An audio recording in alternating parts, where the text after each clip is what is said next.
किस समय आप क्या करने लग जाओगे, कितना अच्छा बोलने लग जाओगे, लोग आपको सुनने लगेंगे, आपको पता नहीं चलेगा। और मेरी कथा हुई और मैं बहुत प्रसन्न हुआ, और कथा के ठीक 7वें दिन पूज्य पिताश्री ने अपने शरीर को छोड़ दिया, वह ब्रह्मलीन हो गए। तो बहुत दुख भी हुआ, और इतना मैं प्रिपेयर भी नहीं था कि आगे सब चीज़ संभाल सकूं। लेकिन फिर साक्षात उन्हीं की अनुभूति मुझे हुई, और आज भी उनकी कृपा से ही सब कुछ चल रहा है, जो कुछ भी मैं हूँ। तो इससे मैंने अनुभव किया कि भगवान की कृपा बहुत सुंदर चीज़ है, और पल भर में मेरा जीवन बदल गया। जिन चीज़ों में मुझे संकोच आता था, आज मुझे गर्व होता है। मैं इंडिया से बाहर भी कथाएं करता हूँ, वहाँ भी जब मैं धोती पहन कर निकलता हूँ तो लोग मुझे देखते हैं तो मुझे बहुत अच्छा लगता है, जिसमें पहले संकोच लगता था। तो सारा खेल हमारे दृष्टिकोण का है, वो कब बदल जाए आपको भी नहीं पता, जब भगवान की कृपा हो जाए। तो ऐसे मोड़ ने मेरे जीवन को बदला, और अब तो मुझे बहुत रस आता है इसमें। बहुत ही दिव्य अनुभव। जैसे आपने कहा कि कथा कभी आपने की नहीं, और पहली बार कथा आपने की, और 7वें दिन आपके पिता ने समाधि भी ले ली, तो बहुत ही दिव्य अनुभव था। तो महाराज जी, जैसे वृंदावन में आप कथाएं करते हैं, तो वृंदावन में अभी युवाओं की संख्या बढ़ रही है, आ रहे हैं, आकर्षित हो रहे हैं, लेकिन जीवन में परिवर्तन नहीं आ रहा है, तो इस पे आप क्या कहें? विशेषकर ये भीड़ कोविड के बाद से बढ़ी है, जब बहुत से लोगों ने अपनों को खो दिया है, तो सोचा हमें तीर्थ में या धर्म में करना चाहिए। और प्रत्येक सैटरडे को तो ऐसा हो जाता है कि जैसे जन्माष्टमी हो, पूरा वृंदावन जाम हो जाता है। हम ब्रजवासी लोग भी इधर उधर जाने में परेशान हो जाते हैं, पैदल जाना पड़ता है कई बार। लेकिन वो भीड़ जो है दर्शन की नहीं है, वो भीड़ प्रदर्शन की है। हर व्यक्ति ये प्रयास करता है कि मेरे हाथ में एवरी टाइम मोबाइल रहे, मैं बढ़िया बढ़िया सी सेल्फीज़ ले लूँ, या मैं बहुत अच्छी रील बना लूँ, स्टेटस लगा लूँ, सोशल मीडिया पे डाल दूँ, और ज़्यादा से ज़्यादा लोगों को पता चले कि मैं वृंदावन गया, ऐसी ड्रेस पहन कर गया, यहाँ मैं घूमा, ये किया वो किया। एक सज्जन तो हमारे पास आए रात को, बोले प्रेम मंदिर जाना है। मैंने कहा मंदिर बंद होने वाला है, कल चले जाना। बोले ट्राई कर लेते हैं। वो गए मंदिर, थोड़ी देर बाद आए। मैंने कहा हो गए दर्शन? बोले नहीं, बंद हो गया था। मैंने कहा कल कर लीजिएगा। बोले नहीं नहीं, बस लाइटिंग देखनी थी, वो तो रोड से ही दिख गई थी, तो कल जाने की तो कोई ज़रूरत नहीं, भगवान तो एक जैसे ही है सब जगह। मैंने कहा देखो, तो ये जो लाइटिंग देखने आ रहा है, जो रील बनाने आ रहा है, वो उसके जीवन में भगवान के दर्शन से कैसे परिवर्तन आ सकता है? और सिर्फ दर्शन से भी परिवर्तन नहीं आता, कई बार दर्शन से मन अशांत भी हो जाता है, जब तक आप भगवान के चरित्र को नहीं जानते हो।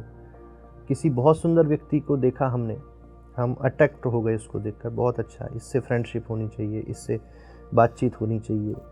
और उससे जैसी आपकी बात हुई तो उसने बहुत कड़वे वचन बोले आपको, तो आप क्या कहोगे? सुंदरता इसकी धरी रहे, हमें क्या मतलब है इससे, सुंदर होगा अपने लिए होगा।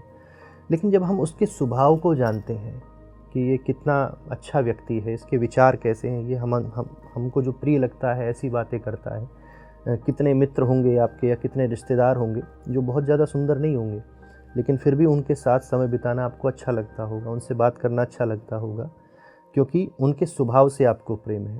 तो ठाकुर जी के दर्शन से पहले उनके स्वभाव से प्रेम करोगे, तभी वृंदावन जाना सार्थक है।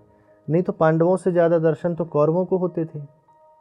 अर्जुन को तो भगवान की पीठ दिखती थी, लेकिन कौरवों को तो भगवान का मुख दिखता था। क्या जीवन में बदलाव आया? बुद्धि बदली? नहीं बदली। इसलिए दर्शन से ज़्यादा उनका स्वभाव जानना ज़रूरी है, उसके बाद दर्शन प्रभाव डालेगा। तो ये दर्शन की भीड़ नहीं है, प्रदर्शन की भीड़ है, इसलिए लोगों का जीवन नहीं परिवर्तित हो पा रहा है वृंदावन जाने के बाद भी। जी, तो मतलब हमें जो है ज़्यादा से ज़्यादा कथाएँ सुननी चाहिए। मतलब जैसे लोग कहते हैं कि इतने अवतार लेने की क्या ज़रूरत थी भगवान को, तो कहीं न कहीं यहाँ मैं जो समझ पा रही हूँ कि हर अवतार के माध्यम से, हर चरित्र के माध्यम से भगवान ने हमें कई संदेश देने का प्रयास किया है। वो हमारे ऊपर है कि हम उस चरित्र से क्या सीख पाते हैं, क्या नहीं सीख पाते हैं। हाँ, सब चरित्र का अपना अपना रोल है, लेकिन कुछ अंशा अवतार भी हैं, लेकिन पूर्ण अवतार तो भगवान कृष्ण और भगवान राम ही हैं। जी। जिस प्रकार से आज के दौर में हम आपको समझाएं, अगर हमारे दांत में दर्द है तो हम डेंटिस्ट के पास जाएंगे, आँख में प्रॉब्लम है तो आई वाले के पास जाएंगे, तो उसी प्रकार से भगवान नरसिंह, भगवान परशुराम, ये सब सर्जन हैं, एक एक चीज़ की सर्जरी करने के लिए आए हैं। प्रहलाद जी का जो वो था, तो हिरण्याकश्यपु की सर्जरी के लिए वो आए थे, हम ऐसा मानते हैं। लेकिन भगवान राम और भगवान कृष्ण ऐसे नहीं हैं, वो समय आने पर सर्जरी भी कर सकते हैं, समय आने पर ऑपरेशन करके ठीक भी कर सकते हैं व्यक्ति को। जिस हिसाब से हम बहुत बड़े हॉस्पिटल में जाएं तो वो डेंटिस्ट से लेके सब चीज़ एक साथ मिल जाती है, उसी प्रकार से पूर्ण अवतार है। समय मिलने पर रावण को मार भी सकते हैं, कंस को मार भी सकते हैं और सबरी पर, कुब्जा पर अपनी कृपा भी बरसा सकते हैं। तो ये पूर्ण अवतार है। इन्हीं की लीलाओं को, इन्हीं के दर्शन को जीवन में उतारना चाहिए, उसी से जीवन परिवर्तित हो सकता है। महाराज जी, थोड़ा सा चाहूँगी और प्रकाश डालें आप श्री राम और श्री कृष्ण के चरित्र पर कि दोनों एक होते हुए भी कैसे अलग है। एक मर्यादा पुरुषोत्तम है, एक लीला पुरुषोत्तम है। एक के श्री चरणों में भी अगर आपका प्रेम है तो आपको कभी भेद नहीं लगेगा। राम कृष्ण दो एक हैं, अंतर नहीं निमेष, इनके नयन गंभीर हैं, उनके चपल विशेष। बस कोई फ़र्क नहीं है, लेकिन हमें धारण क्या करना है। अब कुछ लोग कॉपी कर लेते हैं कि भगवान ने तो ऐसा किया तो हमें भी ऐसा करना चाहिए, भगवान शंकर ने तो ऐसा किया तो हम भी नशा कर लें, जबकि भगवान शंकर ने नशा किया नहीं है।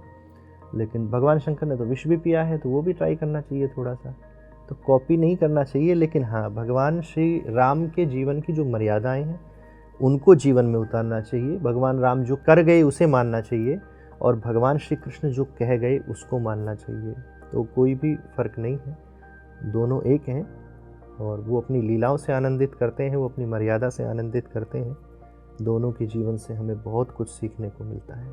जी, आपने अभी भगवान शिव का नाम लिया और आपने बताया कि वो नशा करते हैं, तो उस पे थोड़ा सा और अगर आप बताएं कि जैसे लोगों में है ये भ्रम कि हाँ भगवान शिव नशा करते थे तो हम भी कर लेते हैं, और भांग भी पी जाती है शिवरात्रि पर, तो इस पे मेरे दृष्टिकोण से इस बात का कहीं प्रमाण नहीं मिलता हमें कि भांग पी जाती है। भगवान शंकर ने जब विष का पान किया तो बहुत ज़्यादा उनको गर्मी लगने लगी, बेचैनी, क्योंकि हलाहल जो विष बहुत गर्म होता है, तो बहुत ज़्यादा बेचैन हो गए। तो जब कैलाश पर आए तो उनके जो गण थे, नंदी, भृंगी आदि आदि, तो बहुत परेशान हुए कि ऐसा क्या दिया जाए जिससे भगवान को शीतलता मिले। तो पास में ही भांग मिल गई, भांग का पौधा मिला, पत्तियां तोड़ करके लाए और उसकी मालिश उनके शरीर पर उन्होंने करी, तो भगवान शंकर को वह शीतल लगी। तब से जो है भांग भगवान शंकर पर चढ़ाई जाने लगी, ना कि खिलाई जाने लगी। चढ़ाई तो बहुत सी चीज़ें जाती हैं, भगवान को तिलक भी चढ़ाया जाता है, अक्षत यानी चावल भी चढ़ाया जाता है, और भी इत्र भी चढ़ाया जाता है, परफ्यूम टाइप में जो इत्र होता है।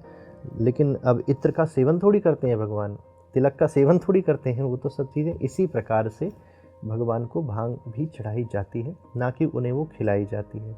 तो ये तो लोगों ने अपने फ़ायदे की चीज़ देखी कि नशा करने के लिए अगर लोग कुछ बोलें तो कह दो कि भगवान शंकर भी ऐसा करते हैं।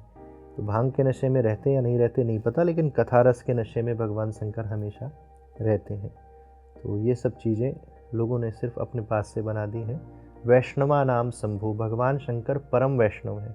इन सब चीज़ों का सेवन तो वो कभी कर ही नहीं सकते। विष का सेवन भी उन्होंने मजबूरी में किया कि वो नहीं करते तो कोई नहीं बच पाता, और उसे भी अपने कंठ में रोका, क्योंकि हृदय में राम जी रहते थे, तो कंठ में ही उसको रोक दिया, इसलिए उनका नाम नीलकंठ पड़ा।